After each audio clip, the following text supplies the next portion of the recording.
Letter जब post communication जब accept या एक्सेप्टेंस और जब आप ऑफर कम्युनिकेट करते हो। ऑफ़र की, एक्सेप्टेंस की कम्युनिकेशन थ्रू ख़त पोस्टर रूल कहलाती है।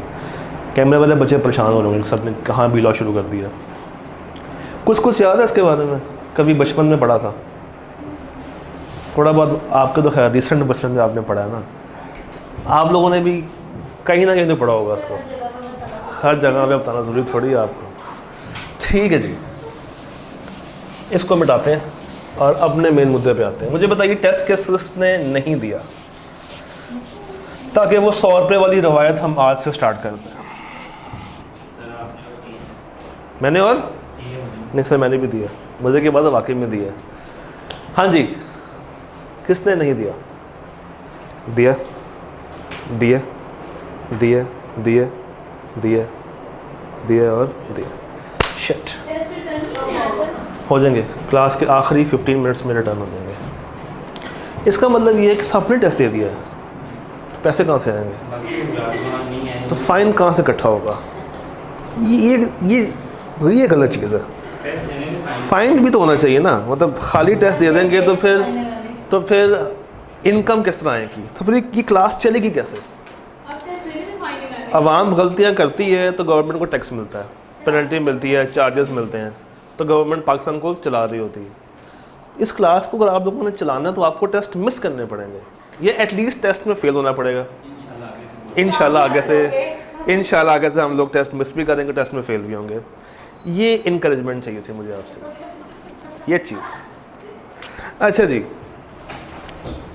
टेस्ट मज़े का था, बहुत ही मज़े का था, बहुत सिंपल, बहुत सादा। मतलब इससे आसान टेस्ट मेरा नहीं ख्याल कि कभी बन सकता होगा इस चैप्टर में से, क्योंकि हमने बिल्कुल सीधे सवाल आपके पास फेंके थे।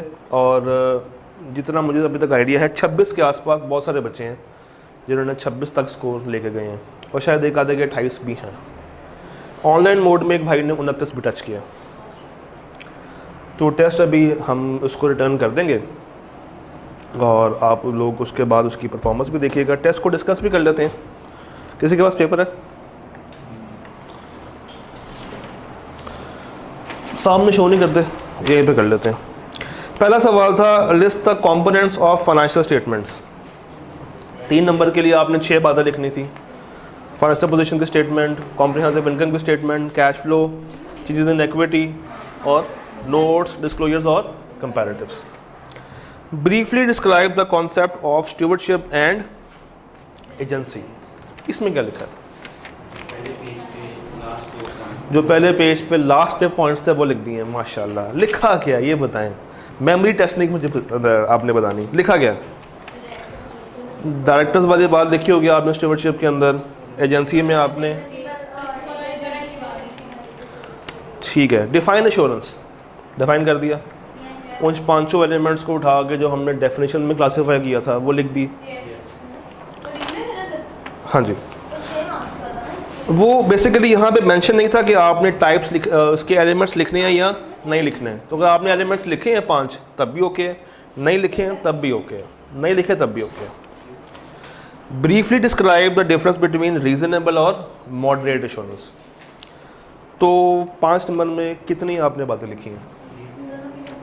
एक तो आगे डेफिनेशन, एक आपने बता दिया, एक पॉजिटिव फॉर्म में होती है और एक नेगेटिव फॉर्म में होती है। एक की एग्जांपल थी ऑडिट, दूसरी की थी रिव्यू, और कुछ लिखा इसके अलावा? और ओपिनियन की स्टेटमेंट लिखी किसी ने? ठीक हो गया। Briefly explain the advantages of statutory audit. 5 फ़ायदे और आपने उठा के लिख दिए होंगे। Explain why an auditor is not able to provide absolute assurance, inherent limitations. तो 6 नंबर थे, 6 बातें आपने लिख देनी थी। हाँ जी, 6 नंबर की थी। क्या एश्योरेंस की डेफिनेशन? वो बड़ी वाली थी। हाँ हाँ हाँ। What is the main objective of an audit of an entity? True and fair view और applicable financial reporting framework. Very good. अब आ गया, चल the simplest test of all. अच्छा जी, कहानी कहाँ तक पहुँची थी ऑडिट में? हम लोगों ने क्या क्या कवर कर लिया? चैप्टर नंबर 1 में से यूनिट नंबर 1 पूरा हो गया था हमारा, 2 हमारा पूरा हो गया था और 5 हमारा पूरा हो गया था। 3 हमारा इस वीक का मेन टारगेट है विच इज़ कंपनीज एक्ट, वो गालिबन परसों से स्टार्ट का पूरा होगा। सर ऑडिट का टेस्ट मंडे को होता है, पेपर डेट मंडे को होता है, तो टेस्ट भी मंडे को ही होगा कि सैटरडे? अभी फॉर द फर्स्ट 2 वीक्स हम थोड़ा सा स्केड्यूल को आगे पीछे कर रहे हैं टेस्टों के लिए। 3rd वीक से ऑनवर्ड्स ये वापस से अपने लाइन पे आ जाएगा। टेस्ट अब जिस तरह आपका एक टेस्ट हुआ है हफ्ते वाले दिन, शायद अगला टेस्ट मंडे को, शायद इस वीक में आपको एक और टेस्ट मिल जाए जो कि उस स्केड्यूल में नहीं है। चलिए बता देता हूँ, वेडनेसडे वाले दिन चैप्टर 1 का फिर से टेस्ट है, except companies act, same syllabus with inclusion of unit 4। हाँ क्या करें? नहीं इतना आगे ना जा सकते हम लोग, क्योंकि आगे फिर कंपनीज एक्ट आ जाएगा। हैं थर्सडे कर लें, Thursday okay, Thursday okay, Thursday कर लें, वेडनेसडे कर लें, टेस्ट देने वाले बने। अच्छा उसमें फिर ये होगा, मुझे बताइए आप लोग 8 से 9 क्या कर रहे हैं? कौन सी? FAR 1 की क्लास होती है। 9 से 10 क्या कर रहे हैं? 9 से 10 फ्री सारे? हाँ 9 से 10 फ्री हो? 9 से 10 कर लें टाइम क्लास से पहले। डन। अच्छा जी थर्सडे कर लेते हैं, ये भी कर लेंगे, मैं थोड़ा सा आगे जाके कर लेंगे। हाँ क्लास के बाद ही कर लें, क्लास के बाद भी किया जा सकता है। क्लास के बाद 10 चले वो मैं फिर आपको बता दूंगा कल कि इसका हमने फाइनल क्या करना है। अच्छा जी यूनिट 1 में कोई सवाल? आज हम लोगों ने आपके सवालों के ऊपर फोकस करना है। यूनिट 1 में कोई इशू, एक दफ़ा देख लें, रिवाइज कर लें और मुझे बताएं chapter 1 unit 1 if you have any question, क्योंकि अब आप लोग थोड़े से लास्ट वीक से आगे मैच्योर हो चुके हैं और अब आप चीज़ों को समझते हैं। लास्ट वीक तो आप बहुत ही कोरे थे, अब थोड़ा सा। हाँ जी कौन सी?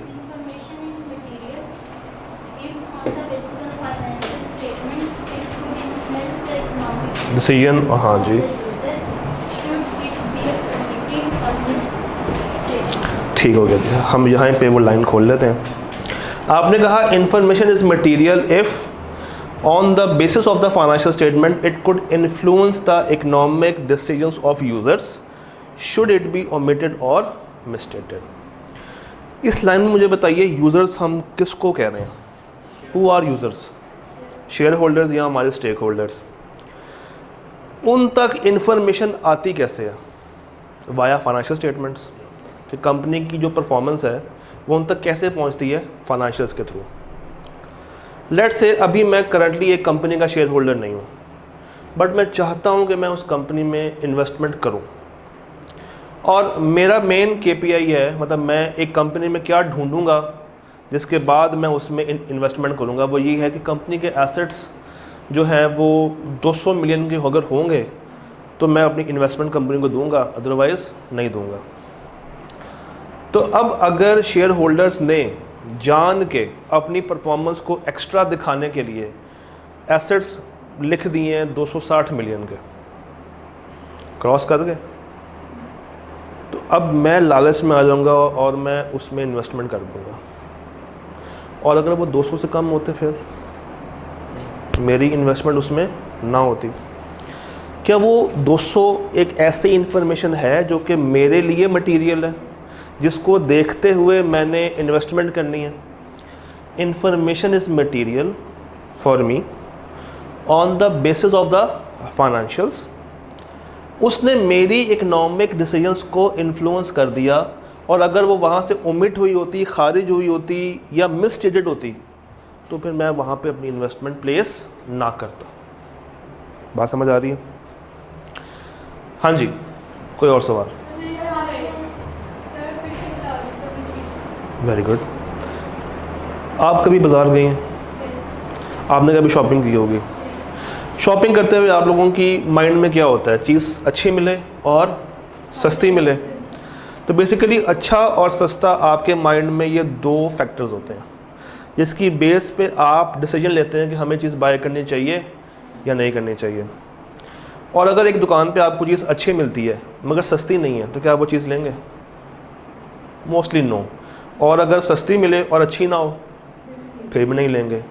तो इसका मतलब है कि अच्छा और सस्ता दो ऐसे फैक्टर्स हैं जिसकी बेस पे आपकी डिसीजन मेकिंग इम्पैक्ट हो रही है। आप वो चीज़ उसी वक्त लेंगे जो कि क्वालिटी में भी अच्छी हो और रेट में मुनासिब हो। Those two factors are material for your economic decision making. और अगर कोई दुकानदार आपको एक ख़राब चीज़ सस्ती करके बेच दे और आपसे कहे कि जनाब ये चीज़ बेस्ट है, तो अगर उसने वो काम किया है इट मीन्स कि फिर वो आपके साथ क्या कर रहे हैं, फ्रॉड कर रहे हैं। वो आपके साथ फ्रॉड कर रहे हैं। मगर आपका डिसीजन मेकिंग पॉइंट क्या था कि आपको वो चीज़ मिले जो कि अच्छी भी हो और सस्ती भी हो। उसने आपकी डिसीजन मेकिंग को इम्पैक्ट कर दिया। वो चीज़ उस वक्त आपके लिए क्या है, material. That is the material information for you. वो 500 वाली मिसाल याद है, ये वही बात कर रहा है। वो नमक वाली बात याद है, ये भी वही बात कर रहा है। और कोई सवाल, बात समझ आ गई है? और कोई सवाल बताएं। एक सवाल हम लोगों ने किया था शुरू में कि स्टैट्यूटरी ड्यूटी में और नॉन स्टैट्यूटरी ड्यूटी में क्या फ़र्क है। किसी ने कोई सर्च वगैरह की है? Yes sir. बिस्मिल्लाह करें। मैनेजमेंट की ऑडिटर्स, मैनेजमेंट से फाइलिंग करना, फाइनेंशियल स्टेटमेंट्स मेंटेन करना, अकाउंटिंग रिकॉर्ड्स ऑडिटर्स के साथ कोऑपरेट करना, अकाउंटिंग स्टैंडर्ड्स के अकॉर्डिंगली कंप्लायंस। मैनेजमेंट की कुछ ड्यूटीज़ ऐसी होती हैं जो कि बाय लॉ उनको करनी पड़ती हैं, जिस तरह अकाउंट्स बनाना, रिटर्न्स बनाना, टैक्स की वर्किंग करना, टैक्स रिटर्न फाइल करना, मैनेजमेंट को ऑडिटर की हेल्प वगैरह करना, अच्छे कंट्रोल्स लगाना। ये सब क्या है, ये कंपनी की स्टैट्यूटरी ड्यूटीज़ हैं। ये वो ड्यूटीज़ हैं जो कि कंपनीज एक्ट ने डिफ़ाइन कर दी हैं, जो कि मुख्तलिफ लॉज ने कंपनी को बताया कि आप लोगों ने ये काम करना ही करना है। अगर आप लोग ये काम नहीं करेंगे तो आपके ऊपर हम लोग पेनल्टीज़ इम्पोज कर देंगे। फिर कुछ ड्यूटीज़ ऐसी होती हैं जो कि इससे हटके होती हैं, जो कि कंपनी पे नॉर्मली इम्पोज नहीं की जाती। कंपनी अपनी गुडविल के लिए, अपनी रेपूटेशन के लिए उसको कर रही होती है। उसको हम कहते हैं non statutory duties. For example अच्छी गवर्नेंस करना, वेस्ट को बाहर मार्केट में ना फैलने देना, क्लाइमेट का ख्याल रखना, और वेस्ट मैनेजमेंट करना। अच्छा, और फ्रॉड डिटेक्शन और उसको कंट्रोल करना। ठीक है। और एथिकली हर मामले को कंडक्ट करना। एथिकली हर मामले को देखना, अपने जो इंफॉर्मेशन आपने ली है सप्लायर्स की, कस्टमर्स की, वो मार्केट में आउट ना करना। तो ये वो चीज़ें हैं जो कि कंपनी करती है अपनी गुडविल, अपनी रेपूटेशन को इंक्रीज़ करने के लिए, बढ़ाने के लिए। इसका कानून से कोई ताल्लुक वास्ता नहीं है। इसको हम कहते हैं नॉन स्टैट्यूटरी ड्यूटीज़। कोई और सवाल? Chapter 1 unit 1 any question? Test दिया था? आ जाओ, कोई बात नहीं। चैप्टर 1 यूनिट 1 कोई सवाल? चले काम करते हैं, स्लाइड बाय स्लाइड चलते हैं। इस स्लाइड पे कोई सवाल? पक्की बात है, इस पे कोई सवाल? पढ़ लें। फाइनेंशियल्स की जो मेन डेफिनेशन है लायबिलिटीज है। इस पे कोई सवाल? इस पे कोई सवाल? इस पे कोई सवाल? इस पे कोई सवाल? अकाउंटेबिलिटी के ऊपर कोई सवाल नहीं है? ट्रू एंड फेयर व्यू पे कोई सवाल? इसके ऊपर रिस्पॉन्सिबिलिटीज़ के ऊपर कोई सवाल? एडवांटेजेस, हाँ जी। इसका 4th पॉइंट का लास्ट वाला, this one, unrestricted access to persons whom he needs access to in order to complete the audit। Standard ये कहता है कि एक ऑडिटर जब आपकी कंपनी में ऑडिट करने के लिए पहुंचता है तो वो जिस बंदे से रब्ता करना चाहता है, चाहे वो मैनेजमेंट का पार्ट हो, चाहे वो आपका कस्टमर हो, चाहे वो आपका सप्लायर हो, चाहे वो आपका इन्वेस्टर हो, अगर उसको ज़रूरत पड़ रही है किसी भी बंदे से रब्ता करने की जिससे वो जाके ऑडिट के बारे में इंफॉर्मेशन हासिल कर सके। फॉर एग्ज़ाम्पल ऑडिटर कहता है कि जरा मुझे आपके कस्टमर से रब्ता करना है, मुझे उनसे कंफर्म करना है कि उनका अकाउंट बैलेंस जो आ रहा है और जो आपके पास रिकॉर्ड में आ रहा है वो सेम है या नहीं है, मुझे उनसे पूरे साल की सेल्स कंफर्म करने जाना है, उनके पास पड़ी हुई इन्वेंट्री कंफर्म करने के लिए जाना है, तो मैनेजमेंट उसको रोकेगी नहीं, उसको अनरिस्ट्रिक्टेड एक्सेस प्रोवाइड की जाएगी। अगर उसको रोकेंगे तो ये कहा जाता है कि आपने यानी कि मैनेजमेंट ने उनके काम में खलल डाल दिया, उनके काम में खलल डाल दिया, जिसकी वजह से वो सफिशेंट अप्रोप्रिएट ऑडिट एविडेंस हासिल नहीं कर सका। तो अब अगर एक ऑडिटर ने सफिशेंट अप्रोप्रिएट ऑडिट एविडेंस हासिल करना है तो मैनेजमेंट उसको क्या देगी? Unrestricted access. उसको कहीं भी जाने से रोका नहीं जा सकता। अगर वो कोई इन्फॉर्मेशन डिमांड कर रहा है तो उसको इन्फॉर्मेशन भी प्रोवाइड की जाएगी, मगर कौन सी? Relevant to audit, relevant to audit. बात समझ आ गई जी? उसके अलावा कोई और सवाल? आगे चलें, कोई सवाल यहाँ से? उसके बाद कोई सवाल एश्योरेंस की डेफिनेशन से? ये चीज़ पूछी थी 6 नंबर के लिए। कोई सवाल यहाँ से है? कोई सवाल यहाँ से? टाइप्स में से कोई सवाल? किसी वर्ड में फंसे हों, किसी पॉइंट में फंसे हों? कोई सवाल नहीं है। इनहेरेंट लिमिटेशंस में कोई सवाल? पक्की गल है? और पढ़ के भी आए हो? पढ़ के आए हो? फिर ठीक है। एलिमेंट्स में कोई सवाल? 3 party, subject matter, criteria, evidence, report, all done. Advantages हम बहुत आगे आ गए हैं, वापस जाते हैं पीछे।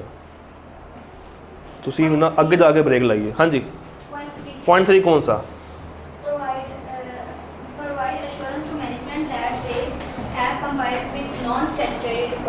हाँ जी वाला पॉइंट। इसमें मसला क्या है? क्या अब आपको ये समझ आ गई कि व्हाट इज़ नॉन स्टैट्यूटरी या नॉन स्टैट्यूटरी रिक्वायरमेंट समझ आ गई हैं? मैनेजमेंट कभी कभी आपसे ये एक्सपेक्ट कर बैठती है कि अगर आप उनको ऑडिट करने के लिए आए हैं और अगर आपने उनसे लाखों रुपए ले लिए हैं, हज़ारों रुपए ले लिए हैं, तो जाते जाते कुछ थोड़ा बहुत एक्स्ट्रा भी बता दें, और वो बता भी रहे होते हैं, मगर वो जिक्र उनकी रिपोर्ट में नहीं करते। वो सिर्फ याद है फीडबैक, इस तरह की बातें कर रहे होते हैं। तो एक फ़ायदा हमें मिल जाता है कि वो हमारे की हुई नॉन स्टैट्यूटरी ड्यूटीज़ को भी एक दफ़ा काउंटर चेक कर लेते हैं कि क्या हम लोग सही से काम कर रहे हैं या नहीं कर रहे हैं। और अगर कोई फाइन्स वगैरह, फॉर एग्ज़ाम्पल कंपनी जो है वो क्लाइमेट का ख्याल नहीं रख रही, वेस्ट एलिमिनेट कर रही है, गैसियस जो मादा होता है वो निकाल रहे हैं, पोल्यूट कर रहे हैं, ऑडिटर जाके हल्का सा ये मशवरा दे सकता है कि यार ये काम ना करो, तुम पे ऐवी फजूल की पेनल्टीज़ और चार्जेस पड़ जाएंगे। इन्वायरमेंट के लॉज आजकल बहुत स्ट्रिक्ट हुए हैं। बस उसने इतना कहना है और उनके कान खड़े हो जाएंगे, फिर वो ऑटोमेटिकली उस चीज़ को कवर अप करने की कोशिश करना शुरू कर देंगे। तो इस लिहाज से कभी कभी एक अच्छा ऑडिटर आगे बढ़ के उनकी मज़ीद हेल्प कर जाता है। उसके कानून में नहीं है, स्टैंडर्ड ने नहीं कहा कि तुमने जाके वेस्ट के ऊपर बात करनी है, तुमने जाके क्लाइमेट के ऊपर बात करनी है, स्टैंडर्ड खामोश है। मगर एक अपने गुडविल में, एक अपने अच्छे जेस्चर में अगर वो जाके बता रहा है तो अच्छी बात है। उससे फ़ायदा किसका होगा? मैनेजमेंट का, कंपनी का। हाँ जी,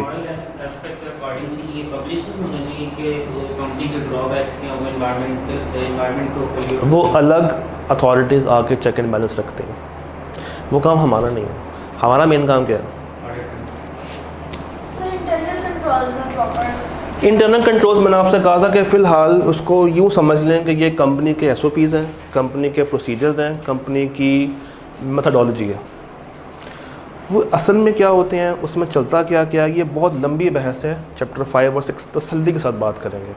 अभी के लिए बस इतना समझ लें कि ये कंपनी का सिस्टम है।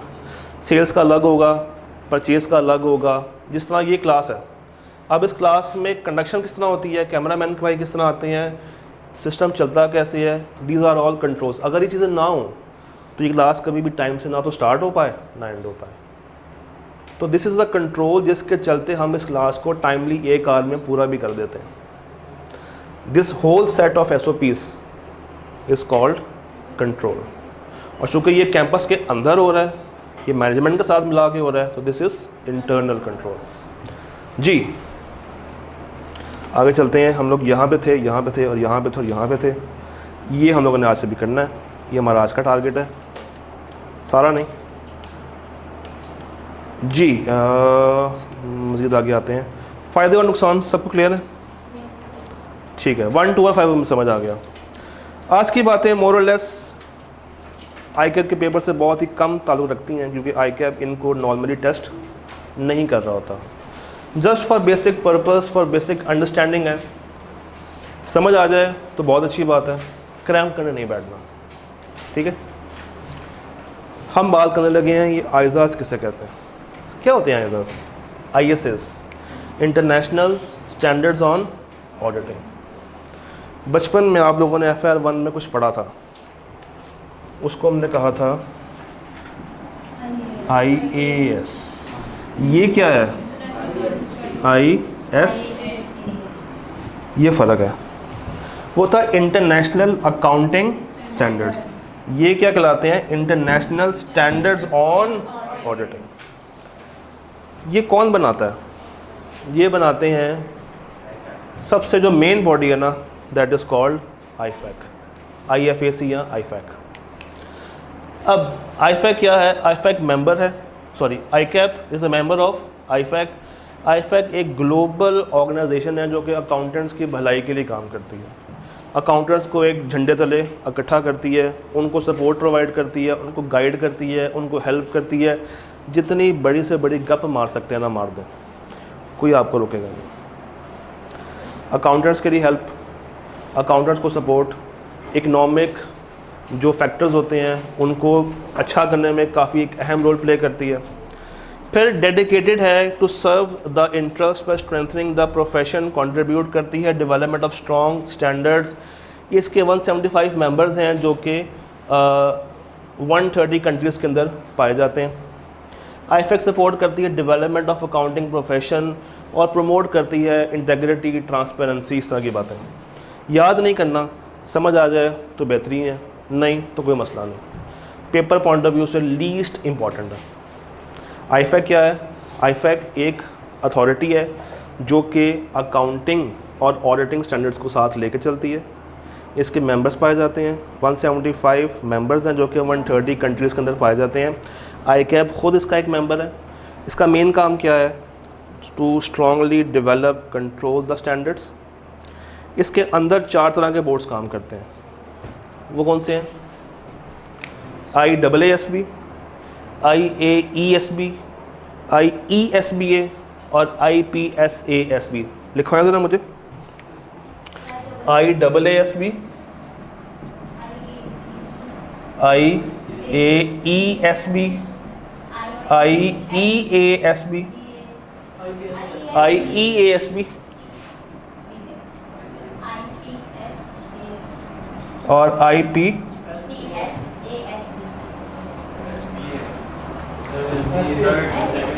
कर लेते हैं। पहला है IAASB। अब इसमें जो I है, जो S है और जो B है वो सेम है। I stands for international, S stands for, B stands for board. ये बात समझ आ गई? AA stands for audit and assurance. AE stands for accounting education, accounting education. IESBA, IESBA, E stands for ethics, E stands for ethics और A is for accountant। और IPSAS भी, IPSAS stands for public sector accounting, जो government की होती है। जो government का board है ना, जो गवर्नमेंट के स्टैंडर्ड्स होते हैं वो IPSAS कहलाते हैं, IPSASB। AA stands for, AE stands for accounting education, E stands for ethics और IPSAS is public sector accounting। तो IFAC के अंडर 4 बोर्ड्स काम करते हैं, जिसमें से हमसे रेलेवेंट कौन सा है? IAASB। हमसे रेलेवेंट कौन सा है? IAASB। भाई ये क्या है? ये एक इंडिपेंडेंट स्टैंडर्ड सेटिंग बॉडी है। ये हाई क्वालिटी इंटरनेशनल स्टैंडर्ड्स बनाती है। ये फैसिलिटेट करती है इंटरनेशनल और नेशनल ऑडिटिंग स्टैंडर्ड्स को। जो बातें पीछे IFAC में पड़ी है ना, अगर आप वही बातें यहाँ पे लिख देंगे तो वो सही मानी जाएंगी। तो अगेन जो चीज़ याद करने वाली है वो ये 4 नाम है, ये ये 4 नाम है। इसके अलावा फ़िलहाल इसमें से कुछ चीज़ याद करने वाली नहीं है। स्टैंडर्ड्स बनते कैसे हैं? सबसे पहले एक स्टडी होती है कि what we want to introduce. Study हो गई तो बोर्ड वाले क्या करते हैं, उसका एक ड्राफ्ट बना के वो 130 कंट्रीज़ में फैला देते हैं। फिर उनसे मांगते हैं उसका फ़ीडबैक। वो फ़ीडबैक जब आता है तो उस फीडबैक को अपने ड्राफ्ट के अंदर इनकॉर्पोरेट करते हैं और फिर उसका सेकंड राउंड करते हैं फॉर फीडबैक्स, और जो फाइनल रिजल्ट आता है दैट इज़ द स्टैंडर्ड। तो a subject is selected for detail study with a view to eventually issuing an IAS. After study and research अगर कोई एग्रीमेंट होता है तो उसको प्रोसीड किया जाता है और एक ड्राफ्ट हमारे पास सामने आ जाता है। अच्छा, ड्राफ्ट आ गया हमारे पास। The exposure draft is approved by IASB। Draft आया, ड्राफ्ट को अप्रूव कर लिया गया। अब जब ये अप्रूव हो गया तो इसको वाइडली डिस्ट्रीब्यूट किया जाता है टुवर्ड्स अदर कंट्रीज़ ताकि वो उस पर हमें कमेंट्स दे सकें। कमेंट्स और जो प्रपोज अमेंडमेंट्स होती हैं वो IASB देखता है, फिर उसको इनकॉर्पोरेट करता है, एक राउंड और लगवाता है और एंड के ऊपर जो जो चीज़ें उसमें इन करनी होती हैं इन करता है, आउट करनी होती हैं आउट कर देता है, और इस तरह हमारा एक स्टैंडर्ड बन जाता है।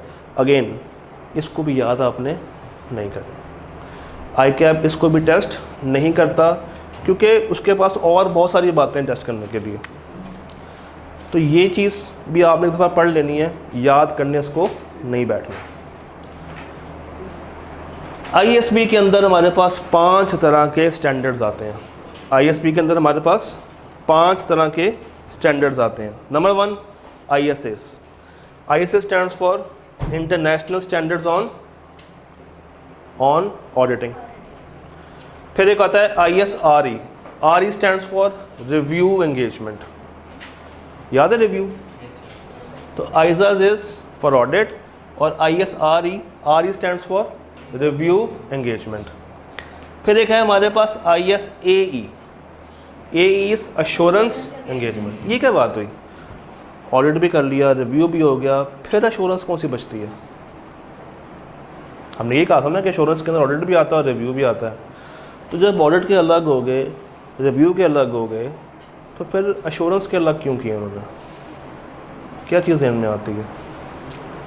क्यों ऐसा किया होगा? ऐसा क्यों किया होगा? ऑडिट भी हो गया, other than audit and review.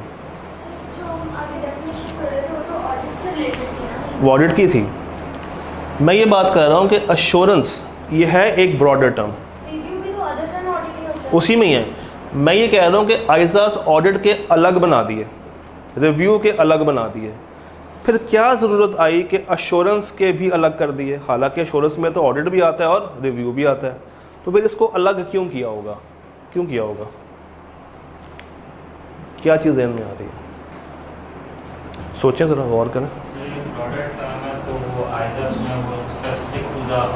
वो स्पेसिफिक टू ऑडिट है, वो स्पेसिफिक टू रिव्यू है। उससे हट के अगर कोई और अश्योरेंस की एंगेजमेंट है, कोई और अश्योरेंस की असाइनमेंट है, तो वो फिर अलग कर दिया, ISAE के अंदर डाल दिया, other than auditing and review.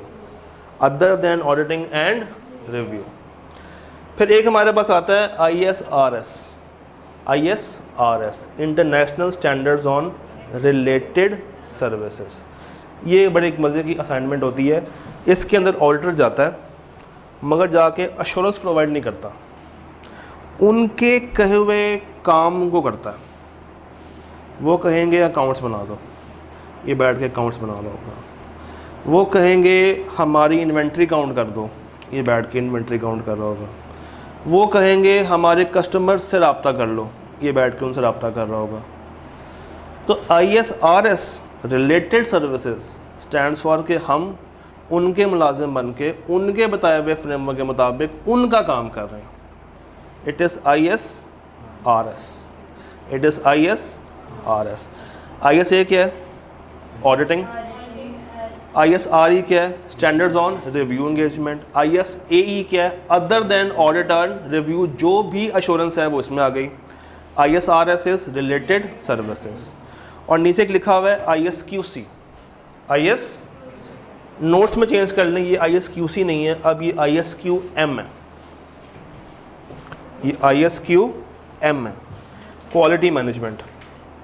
Quality control की जगह पे क्वालिटी मैनेजमेंट कर लें।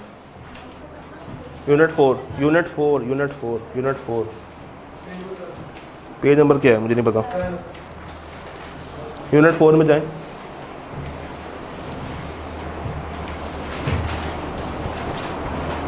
ये है ISQM, not C। QM is quality management. ऊपर के जितने भी एरियाज हैं ना, ISA, ISRE, ISAE, ISRS, ISQM जो है ना, वो ऊपर की तमाम क्वालिटीज़ को इंश्योर करता है। ये एक ही है अभी तक, ISQM 1, और उसके ऊपर ISAS, ISRE, ISAE, ISRS, ये मल्टीपल हैं। हमारे स्टैंडर्ड्स जो हमारे कोर्स का पार्ट है, ISAS कितने के होंगे? Any rough idea? कितने हम लोगों ने पढ़ने होंगे? Any guess? कितने ISAS हमारे सिलेबस का पार्ट है? कोई रफ गेस निकालें। 15, 20, 25, 30, 100, 200, मोर देन 10 है? कोई आइडिया? कोई आइडिया है? आपसे पूछ रहा हूँ, कोई आइडिया है? सिलेबस का पार्ट पूछ रहा हूँ, बहुत आगे चला गया। 20-25 तकरीबन इतने ही, टू बी वेरी प्रिसाइज 22 है जितने अकाउंटिंग में तकरीबन 22 के करीब हम लोगों ने स्टैंडर्ड्स कवर करने हैं हमारे कोर्स में। जो ISAs हैं वो कितने हैं? 22। ISRE कुल मिला के 2 हैं, एक 2400 कहलाता है और एक 2410 कहलाता है। हमारे कोर्स में एक ही है 2400। और कहाँ पे है? चैप्टर नंबर मैंने बताया होगा, चैप्टर नंबर 9, आखिरी चैप्टर 15। ये है ISRE चैप्टर 15 हम लोग कवर करेंगे। ISAE हमारे कोर्स का पार्ट नहीं है, ISRS हमारे कोर्स का पार्ट नहीं है, ISQM डायरेक्टली हमारे कोर्स का पार्ट नहीं है। तो हम लोगों ने जो स्टैंडर्ड्स पढ़ने हैं वो ISAs पढ़ने हैं, कोई अराउंड 22 के करीब है। ISRE ये एक ही हमारे कोर्स का पार्ट है, ISAE हमारे कोर्स का पार्ट नहीं है, ISRS हमारे कोर्स का पार्ट नहीं है, और ISQM डायरेक्टली हमारे कोर्स का पार्ट नहीं। कभी अकाउंटिंग स्टैंडर्ड्स खोल कर देखें, उसमें क्या क्या होता है।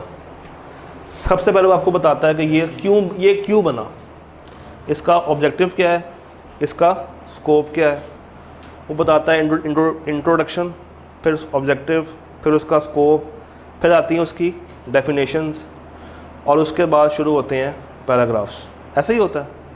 कभी खोल कर देखा है IFRS? देखा है ना। ऑडिटिंग के अंदर भी कुछ ऐसा ही है। हर ISA के अंदर सबसे पहले क्या आएगा? इंट्रोडक्शन, फिर आएगा उसका ऑब्जेक्टिव, फिर आएगा डेफिनेशन, फिर रिक्वायरमेंट्स, और उसके बाद पैराग्राफ्स। पैराग्राफ 2 तरह के होते हैं, एक एप्लीकेशन पैराग्राफ और एक एक्सप्लेनेटरी पैराग्राफ। खैर अगेन, चूँकि आपके कोर्स में ओपन बुक तो है नहीं, तो आपको बस बेसिक नॉलेज पता होनी चाहिए, क्रैमिंग इसकी रिक्वायर्ड हमें नहीं। यहाँ तक कोई मसला, कोई परेशानी नहीं। जितनी फजूल बातें थी वो हम लोगों ने फ़िलहाल की हैं, थोड़ी सी क्विक पेस पे की हैं, ताकि कवर भी हो जाएं और आपको ज़्यादा परेशानी भी ना हो। जो चीज़ याद अगर करनी है तो वो 4 बोर्ड्स के नाम और ISB के अंदर जो 5 तरह के स्टैंडर्ड्स हैं वो याद कर लें।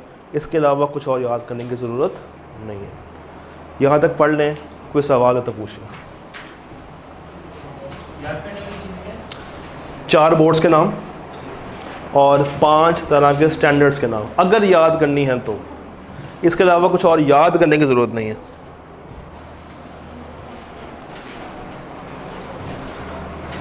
अगर कोई आपसे पूछे कि पूरी किताब में सबसे फजूल बातें कहाँ पे लिखी हुई हैं, तो ये थी।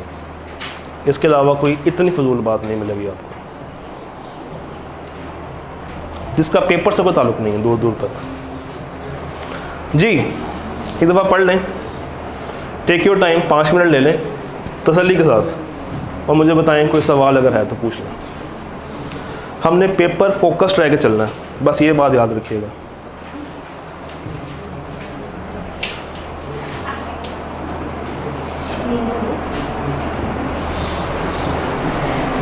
जी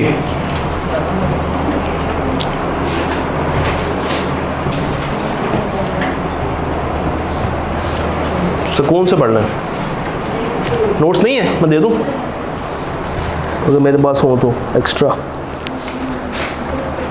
किसके पास हैं पढ़े हुए? चलिए मैं क्लास के बाद आपसे शेयर करता हूँ।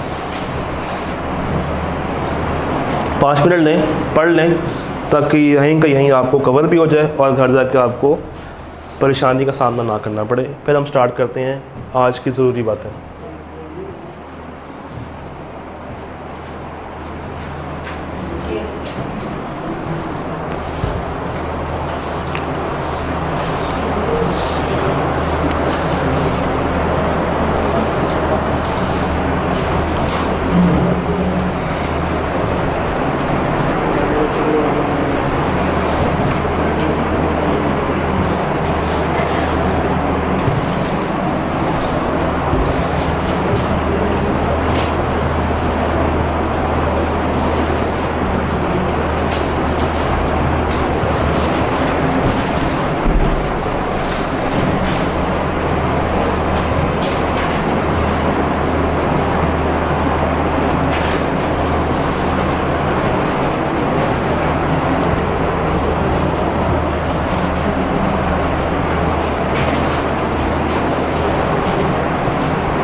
कोई कॉपी पड़ी नोट्स की? नोट्स कौन से? Chapter 1। Anything you want to ask? आगे चले, मेरा नहीं ख्याल कि वो सवाल बनता है यहाँ से। ठीक है जी, आज की मेन बात, overall objectives of independent auditor and conduct of audit in accordance with ISA। जो 2 मेन ऑब्जेक्टिव्स हैं वो क्या है? नंबर 1, सबसे पहले ये बताना है कि financial statements true and fair view दे रही हैं या नहीं दे रही हैं। And what we mean by true and fair view, कि उसमें कोई मटेरियल मिसस्टेटमेंट एग्जिस्ट नहीं करती, कोई मटेरियल गलती मौजूद नहीं है। और दूसरी बात ये कि क्या वो AFRF के मुताबिक बने हैं या नहीं बने। नेक्स्ट, उसका जो मेन काम होता है that is to report on the financial statements in accordance with the auditors finding. जो उसने एविडेंस हासिल किया है उसके मुताबिक रिपोर्ट करना, उसके मुताबिक अपनी ओपिनियन बनाना और ये बताना कि क्या फाइनेंशियल सही बनी है या नहीं बनी है। It is the main objective of who, किसका होता है? ऑडिटर का होता है, जिसके लिए वो कौन सी अश्योरेंस लेता है? रीजनेबल अश्योरेंस लेता है। तो obtain reasonable assurance about whether the financial statements as a whole are free from material misstatements whether due to fraud or error। और इसका हमें डिफरेंस पता है कि क्या होता है। फ्रॉड होता है intentional and error is unintentional act.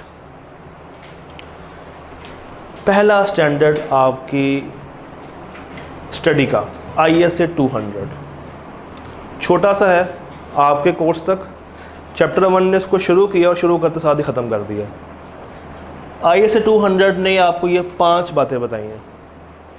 कितनी बातें बताई हैं? 5। पहली, ISA 200 ये कहता है कि आपने तमाम तर ISAs को फॉलो करना है। क्या कहता है? आपने तमाम तर ISAs को क्या करना है? फॉलो करना है। नंबर 2 ये कहता है कि आपने एथिकल रिक्वायरमेंट्स को फॉलो करना है। आपने एथिकल रिक्वायरमेंट्स को फॉलो करना है। ब्रैकेट में लिख लें, एथिकल रिक्वायरमेंट्स कहाँ पढ़ेंगे? चैप्टर 13 में जाके। Chapter 13 is all about ethics, code of ethics. Chapter 13 is all about code of ethics. तीसरी बात, ये स्टैंडर्ड ये कहता है कि आपने प्रोफेशनल स्केप्टिसिज्म के साथ ऑडिट करना है। ये आपके लिए नया वर्ड है, प्रोफेशनल स्केप्टिसिज्म। क्या वर्ड है? Professional scepticism. स्केप 5 दफ़ा बोलें। Professional scepticism, professional scepticism, professional scepticism, professional scepticism, professional scepticism. उसके बाद वो कहता है कि आपने अपनी प्रोफेशनल जजमेंट लगानी है ऑडिट को प्लान करने के लिए भी और ऑडिट को परफॉर्म करने के लिए भी। अभी करते हैं बात, वो देखें आगे आ रहा है। अभी हम उसकी मेन 5 बातें देख रहे हैं। नंबर 1 उसने कहा कि आपने तमाम तर आइज़ाज़ को फॉलो करना है। नंबर 2 वो ये कहता है कि आपने कोड ऑफ एथिक्स की पासदारी करनी है। नंबर 3 वो आपसे कहता है कि आपने प्रोफेशनल स्केप्टिसिज्म के साथ अपना ऑडिट प्लान करना है और परफॉर्म करना है, और ना सिर्फ स्केप्टिसिज्म बल्कि प्रोफेशनल जजमेंट भी आपने उसमें लगानी है। और 5वां पॉइंट क्या है? आपने सफिशेंट अप्रोप्रिएट ऑडिट एविडेंस हासिल करना है। आपने सफिशेंट अप्रोप्रिएट ऑडिट एविडेंस हासिल करना है। क्या हासिल करना है? Sufficient appropriate audit evidence. तो 5 बातें हो गई हैं। आइज़ाज़ की पासदारी, code of ethics, scepticism, judgement और सफिशेंट अप्रोप्रिएट ऑडिट एविडेंस। किसी एक बच्चे ने टेस्ट में लिखा हुआ था अप्रोप्रिएट सफिशेंट ऑडिट एविडेंस, तो ये गलत हो जाएगा। आपने वर्ड्स को लेफ़्ट राइट नहीं करना। सफिशेंट पहले आएगा, अप्रोप्रिएट बाद में आएगा। मैंने आपने किया हुआ था सफिशेंट पहले आएगा और अप्रोप्रिएट बाद में आएगा। फ़र्क पड़ता है, ये ऑडिट का एक जार्गन है और जार्गन्स को या स्पेशल टर्म्स को आप चेंज नहीं कर सकते। जार्गन्स को और स्पेशल टर्म्स को आपने चेंज नहीं करना। जिस तरह बी लॉ में था वॉइड एग्रीमेंट, आप उसको लिख दें एग्रीमेंट वॉइड, मान लेगा वो? नहीं मानेगा। तो इसको भी आपने लेफ़्ट राइट अपनी पसंद से नहीं करना। ये 5 बातें क्लियर हैं। 5 में से 3 हम लोगों ने पढ़नी है। स्केप्टिसिज्म क्या है, जजमेंट क्या है और एविडेंस किसे कहते हैं। पहली टर्म है प्रोफेशनल स्केप्टिसिज्म। क्या थी? Professional scepticism. इसे हम प्यार से कहते हैं जासूसी करना। वो कहते हैं ना फुफ्फो बनना, सुना? ये वो है कि एक ऑडिटर ने कभी भी मैनेजमेंट की बातों पे अमल नहीं करना। बात सुन के अंडरस्टैंड ज़रूर कर ले, मगर उनकी बात पे अगर वो यकीन करने बैठ गया तो फिर काम ख़त्म हो गया। यकीन नहीं करना, उनसे क्वेश्चनिंग करनी है, उनसे बार बार पूछना है। एक ही सवाल को डिफरेंट एंगल से घुमा घुमा के पूछे, शायद वो अपने जवाब के अंदर हेरा फेरी करना शुरू कर दें, जिससे क्या होगा, उसको एक आइडिया मिल जाएगा कि ये लोग सच बोल रहे हैं या झूठ बोल रहे हैं। फिर एक ही सवाल मैं आपसे भी करूं, यही सवाल मैं इनसे भी करूं, और आप दोनों एक ही डिपार्टमेंट में हो। अगर आप कुछ और बता रहे हैं और ये भाई कुछ और बता रहे हैं, तो इसका मतलब है कि यहाँ आप सच्चे हैं या ये सच्चे हैं। तो फिर अब मुझे उस डिपार्टमेंट में, उस एरिया में घुस के ज़्यादा काम करने की ज़रूरत पेश आ जाएगी।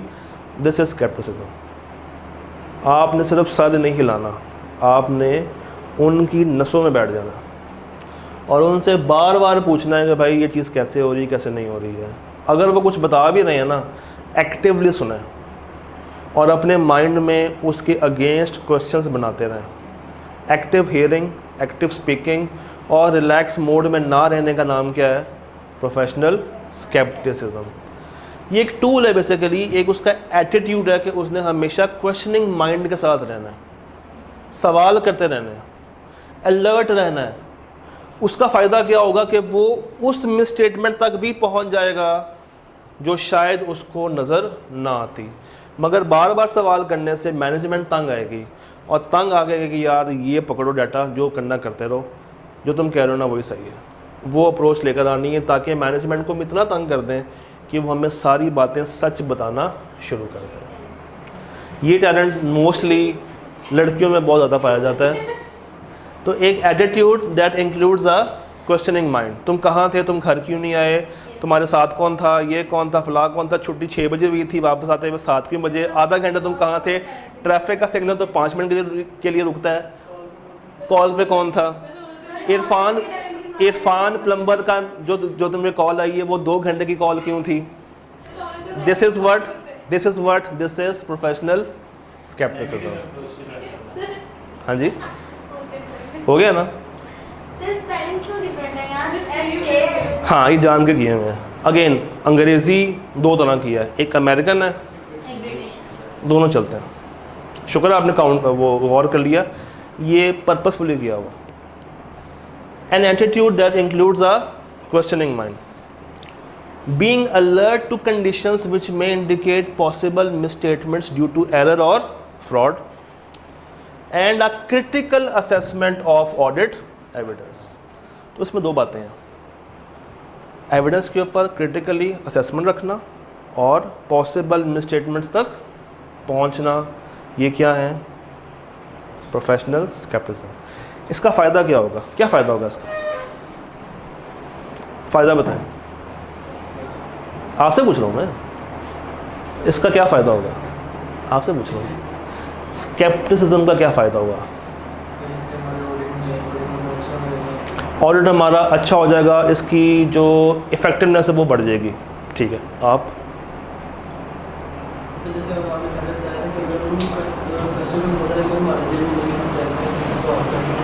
उनसे बार बार सवाल करेंगे तो शायद वो हमें एक अच्छी इन्फॉर्मेशन ऑलरेडी प्रोवाइड करना शुरू कर दें। क्या फ़ायदा होगा इसका? सच हमारे सामने फ़ौरन से आ जाएगा। The more you dig deep the more you get the evidence. ये तो अंग्रेज़ी होगी ना, आसान बता दे यार।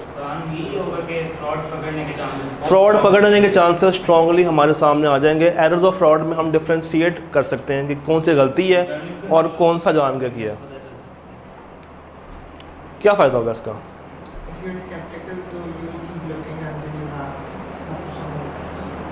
जिसको समझ नहीं आई, समझ ही नहीं आई, क्या क्या क्या गए हो? हाँ, आप एविडेंस ढूंढते रहते हैं, कोई ऐसी चीज़ मिल जाए जो कि उन्होंने ना बताई हो और आपका हासिल करदा एविडेंस बता रहा हूँ। मेरा एविडेंस मुझे ये बता रहा है कि इन्होंने एक सेल की है एक ऐसे कस्टमर को जो कि नया नया इनके पास आया था और उन्होंने 500 मिलियन की सेल कर दी है, वो भी उधार पे। मैनेजमेंट ये कहती है कि हम ऐसी सेल किसी को भी नहीं करते, मगर रिकॉर्ड्स ये शो कर रहे हैं कि सेल हुई है।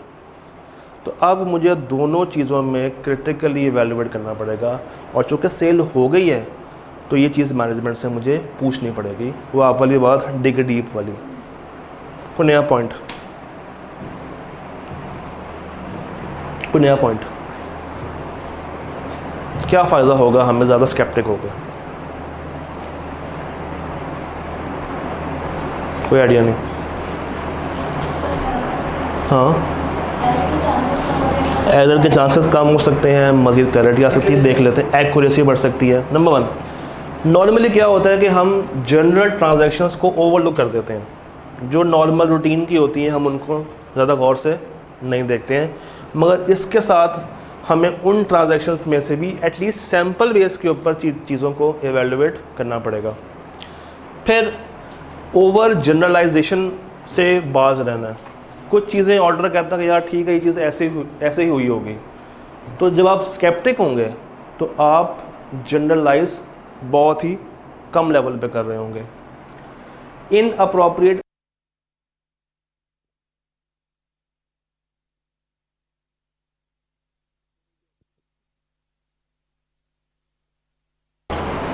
इस एसी की लाइफ कितनी होगी? 4 साल 5 साल। मैनेजमेंट के रिकॉर्ड भी शो करते हैं कि एसी को उन्होंने डेप्रिशिएट करना है 50 सालों में। मान लेंगे? मान लेंगे? नहीं मानेंगे ना। क्यों नहीं मानेंगे? क्यों नहीं मानेंगे? क्या ये किसी फ्रेमवर्क में लिखा है कि एसी की हमेशा लाइफ 4-5 साल ही है?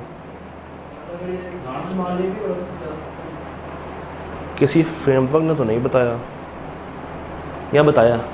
I16 बताता कि किसी भी एसेट की यूज़फुल लाइफ मैक्सिमम कितनी हो सकती है, और अगर वो 50 रख के बैठे हैं इट मीन्स कि वो इन अप्रोप्रिएट गलत अजम्पशंस पे जा रहे हैं। उनका 50 मुझे हिट करेगा और मैं लाजमी उनसे सवाल करूँगा कि भाई आप लोग कर क्या रहे हो, ये 50 कभी भी नहीं हो सकता। फिर वो कहेंगे सर वो गलती से ना आगे 0 लग गया था, हमने तो 5 पे करना था, वो बस आगे गलती से 0 हमसे ऐड हो गया था। सो उनकी इन अप्रोप्रिएट एरर से बचने के लिए, फ्रॉड से बचने के लिए हमें स्केप्टिक रहना पड़ता है। ये बात समझ आई है? ये बात क्लियर है? अगली बात, प्रोफेशनल जजमेंट। प्रोफेशनल जजमेंट किसे कहते हैं?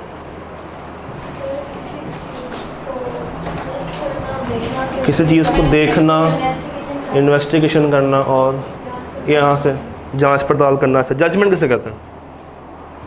जजमेंट।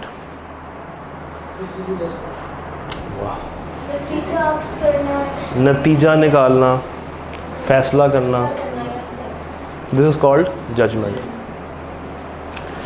अभी आपने मुझे बताया कि एसी की साल 50 नहीं हो सकती और आपने कहा कि ये कहीं लिखा भी नहीं हुआ, और अगर मैनेजमेंट उसको 50 सालों पे डेप्रिशिएट कर रही हो, आप तो उनके पीछे पड़ जाएंगे, क्योंकि आपकी जजमेंट ये कहती है कि ये मैक्सिमम भी अगर जाएगा तो 10 साल तक जा सकता है, उससे ज़्यादा तो इसकी ना कैपेसिटी है ना इसकी कोई सर्वाइविंग स्ट्रेंथ है। तो 50 तो बहुत ही कोई ऑकवर्ड फिगर है। एक अक्लमंद बाशऊर इंसान ये प्रोफेशनल जजमेंट रखता है। अकाउंट्स 100% ऑथेंटिक बनते हैं या उसमें भी किसी तरह की कोई अजम्पशंस शामिल होती हैं? वो अजम्पशंस कौन लगाता है, ऑडिटर या मैनेजमेंट? मैनेजमेंट। किस बेस पे लगाते हैं?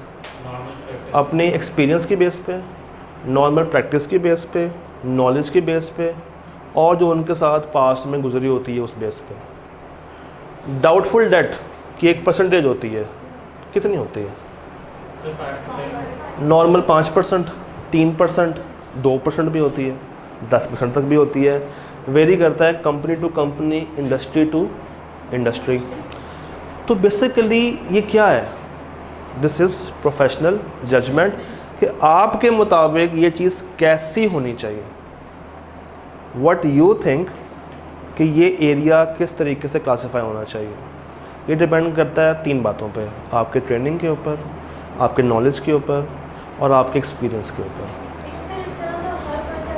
हर पर्सन का थिंकिंग चेंज होती है, फ़र्क होती है, इसलिए हम अपनी चीज़ों को इकट्ठा करके पार्टनर भाई के हवाले कर देते हैं and let the partner think कि वो क्या चाहता है। Being a audit junior, being a semi senior, being a senior, हम लोग के पास एक्सपीरियंस कम होता है, हमारा ट्रेनिंग लेवल भी कम होता है, नॉलेज भी उससे तो कम ही होती है।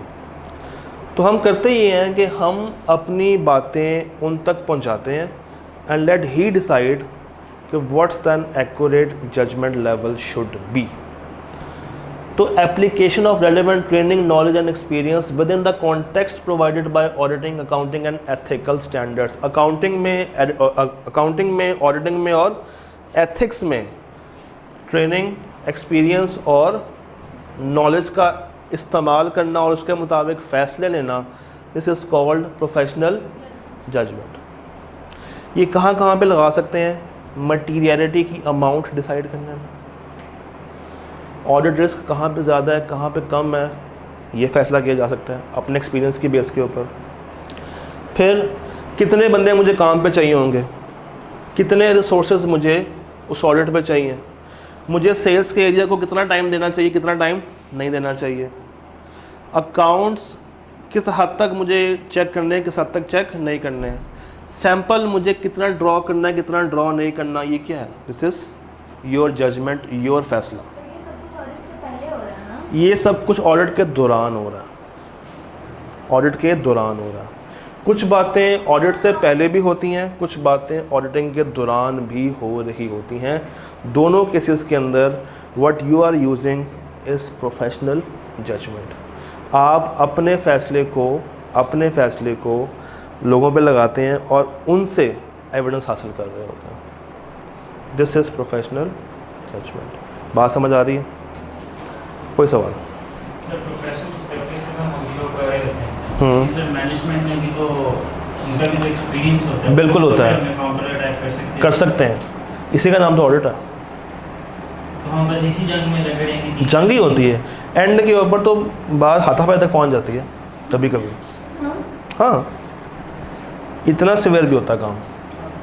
मगर फिल्मों में फ़िलहाल जो किताब बता रही है ना, उसी पे रहते हैं। एक मज़े की बात बताऊं, कैमरा भी चल रहा है। हम लोग पढ़ते हैं कि ऑडिटर अकाउंट्स नहीं बनाता, वो जाके चेक करता है। द फैक्ट इज़ वो पहले जाके अकाउंट्स ही बना रहा होता है। फिर हम अपने बनाए हुए अकाउंट्स को ही अनफॉर्चुनेटली यस। पेपर पास करना है ना, इस किताब तक रहें। प्रैक्टिकल लाइफ में जाएंगे तो बहुत सारी बातें हैं जो कि फॉलो ही नहीं हो रही होती हैं। इसकी बहुत बड़ी मिसाल मैंने भी आपको दे दी है। नॉर्मल केसेस के अंदर जब हम लोग पहुंचते हैं कि सर लाएँ वो फाइनेंशियल्स दें, वो कहते हैं वेरी गुड, आगे हो बनाओ। वो हमें ट्रायल देते हैं और कहते हैं प्रिपेयर करें, बनाते रहें, करते रहें, खुद ही बनाएं, खुद ही बनाएं, खुद ही एविडेंस लें, खुद ही रिपोर्ट दें और जाएं। हम बस आपको आपका खाना प्रोवाइड कर देंगे, या अगर आप चाहेंगे बिस्तरा लगाना वो भी लगवा देंगे आपको। काम प्रैक्टिकल लाइफ में इस तरीके से भी हो रहे होते हैं। मगर हमने क्या पास करना है, हमने यहाँ तक रहना है। डन। क्लास को एंड करते हैं। जो दो बातें याद रखने वाली हैं, दैट इज़ जजमेंट और स्केप्टिसिज्म। जजमेंट और एक छोटा सा टॉपिक रह गया है इसके अंदर, दैट इज़ इंटरिम और फाइनल ऑडिट। और उसके बाद एक एविडेंस के बारे में हल्की फुल्की सी बहस है। एविडेंस आपको पता है सफिशिएंट एंड अप्रोप्रिएट होता है। Sufficiency deals with quantity and appropriateness deals with quality. इसके ऊपर हमारी तकरीबन डिटेल्ड बहस होगी चैप्टर नंबर 4 में जाके। एक और टॉपिक इसमें रह गया इंटरिम और फाइनल ऑडिट का, वो हमें अगर कल टाइम मिलेगा तो कल कर लेंगे along with the questions, along with the possible questions. तो कल हमारा एक एरिया एक्सेप्ट कंपनीज एक्ट हमेशा के लिए ख़त्म हो जाएगा और परसों से हम लोग शुरू कर देंगे कंपनीज एक्ट का पोर्शन, जो कि इस वीक का हमारा मेन टारगेट है। डन। अल्लाह दे वाले।